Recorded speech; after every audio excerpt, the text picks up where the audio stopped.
Hello दोस्तों, आज हम गुजिया की रेसिपी बनाने वाले हैं।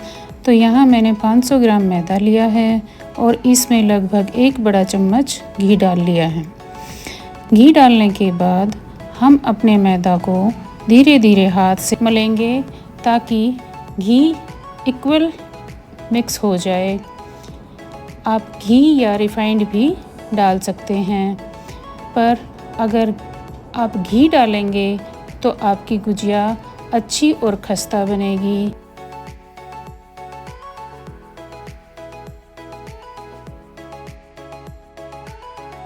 इसका मोयम ठीक है या नहीं, इसके लिए आप इस तरह से मुट्ठी बनाकर देख लीजिए। अगर मुट्ठी परफेक्ट बने तो मतलब इसमें मोयम परफेक्ट है। अब हम थोड़ा थोड़ा पानी डालकर एक टाइट डो बनाकर रख लेंगे। बस हमें ध्यान रखना होगा कि गुजिया का डो टाइट हो, सॉफ्ट नहीं।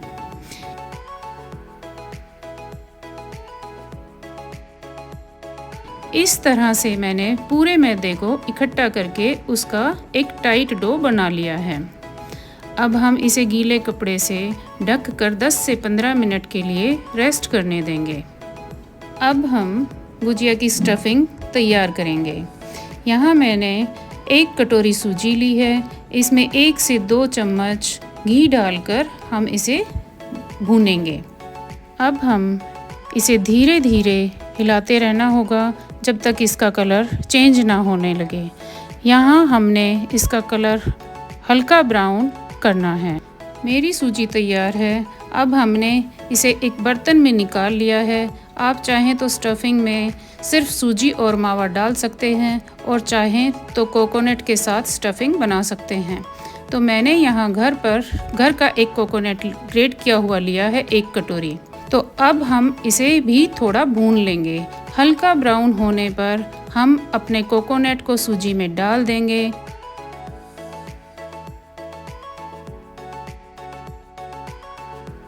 अब यहाँ पर आपको डालना है खोया। मैंने यहाँ 200 ग्राम खोया लिया है।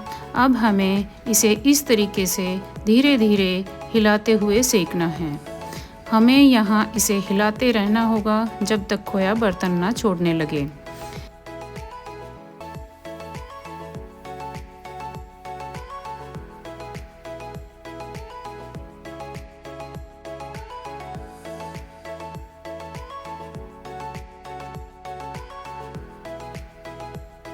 फिर ऐसा करते हुए खोया इकट्ठा होना शुरू हो जाएगा और हल्का हल्का इसका कलर भी चेंज हो जाएगा।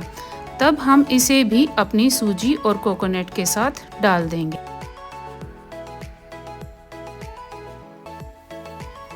तो अब यहाँ हमारा सूजी, कोकोनट और मावा तीनों चीज़ें भून के अच्छे से तैयार हैं। हम इन्हें अच्छे से मिला लेंगे। अगर आप ड्राई फ्रूट भी डालना पसंद करते हैं तो आपको उन्हें रोस्ट करके ही डालना होगा। इसके लिए मैंने यहाँ लिए हैं कुछ काजू, बादाम और पिस्ता, जिन्हें मैंने छोटा छोटा काट लिया है और थोड़े घी में कुछ देर के लिए रोस्ट कर लूँगी।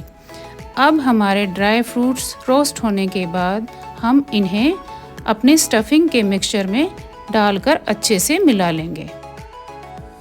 मैंने यहाँ अब थोड़ी सी किशमिश और 1 कटोरी बूरा स्टफिंग में डालकर अच्छे से मिलाकर तैयार कर ली है।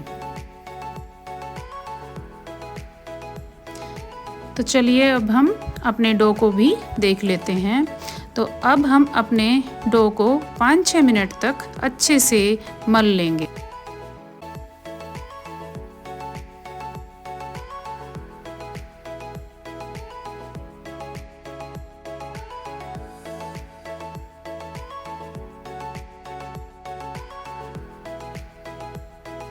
तो अब हमारा डो अच्छे से बन गया है।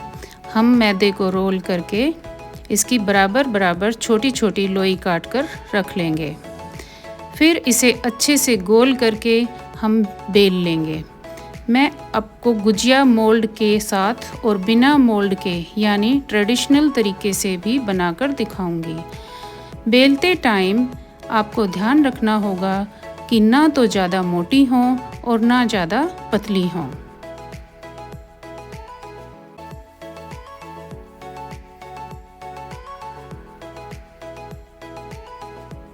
तो बेलने के बाद मैंने यहाँ उसे मोल्ड पर रखा है और इसके बीच में स्टफिंग को भरते हुए इसके साइड में हम अच्छे से पानी लगा लेंगे ताकि हमारी गुजिया अच्छे से सील हो जाए और तलते समय इसमें से स्टफिंग बाहर ना निकले।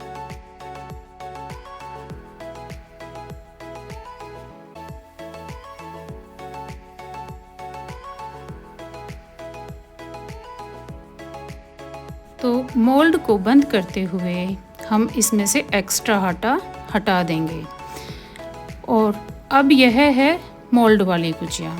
अब मैं आपको बिना मोल्ड के भी दिखाती हूँ।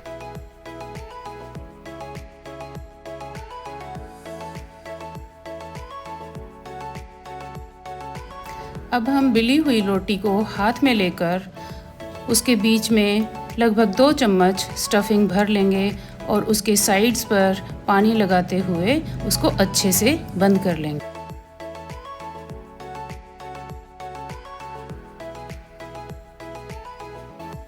तो अब हम दूसरी तरह की गुजिया बना रहे हैं जिसको एक साइड से पकड़कर दूसरे किनारे से मिलाते हुए और उसके साइड्स को अच्छे से दबाते हुए सील करना है ताकि स्टफिंग तलते हुए बाहर ना निकले। अब हम इसको दबाते हुए हाथ से इसको मैंने सील कर लिया अच्छे से। अब हम हाथ से इस पर एक अच्छा सा डिज़ाइन बनाएंगे। तो अब इस तरह से हम इसकी साइड्स को दबाते हुए हम इसे भी फोल्ड करते हुए इसे शेप देते चले जाएंगे। तो देखिए अब इसमें भी एक अच्छा सा ट्रेडिशनल डिज़ाइन जो है हाथ से बन रहा है ना, और कितना देखने में कितना सुंदर लग रहा है। आप भी चाहें तो घर पर बिना मोल्ड के आसानी से इस तरह से गुजिया बना सकते हैं।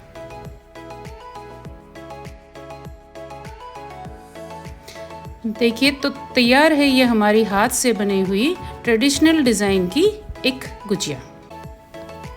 अब बारी है इन्हें तलने की।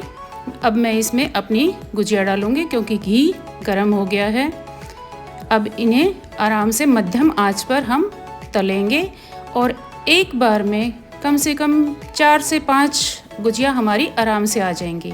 अगर आपने घी ज़्यादा डाला है तो आप उसमें अपनी 1-2 गुजिया और बढ़ा सकते हैं।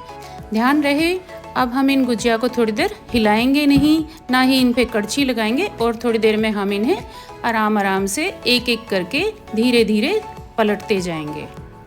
यहाँ मेरी गुजिया को थोड़ा टाइम हो गया है। आप देख रहे हैं ये हल्की हल्की ब्राउन होनी शुरू हो गई हैं, तो इन्हें मैं एक एक करके पलट रही हूँ।